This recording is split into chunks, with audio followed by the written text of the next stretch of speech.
The writing has been on the wall since the third sitting of the 11th Parliament, when Finance Minister Winston Jordan disclosed that he had been receiving sound alternative approaches to the alleviation of poverty. He had hinted that there would be changes to the order of things. Part of my consultation for the upcoming budget, yesterday I met some lovely women from Red Thread and some other organizations who gave me a lesson in gender budgeting and how to target the poor and the needy, how we must target our budget expenditure to the poor and needy. It was quite an eye-opener. But during the post-cabinet press briefing on Wednesday, Minister of Governance Raphael Trotman announced that one aspect of poverty alleviation will not change. That is the provision of exercise books to public school students. We have approved a contract for the supply of exercise books for school children.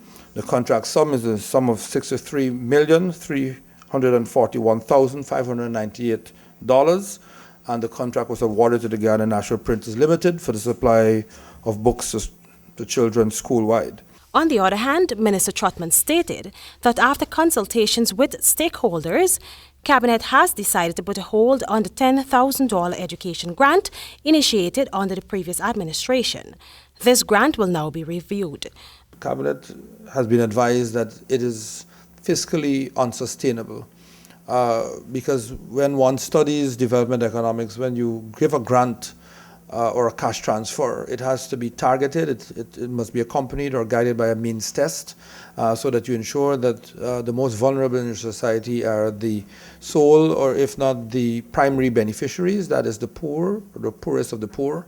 Government's aim is to ensure that Guyana's most less fortunate families benefit significantly from the grant. So we would want to review it to ensure that, for example, a child that would have previously received $10,000 but is living in abject poverty would now in fact receive $100,000, whereas a child of, say, one of my children going to a private school would not receive $10,000 because it would be depriving a child who really needs it. However, Minister Trotman acknowledged the perceived good intentions by the previous administration, but said the grant system was badly implemented.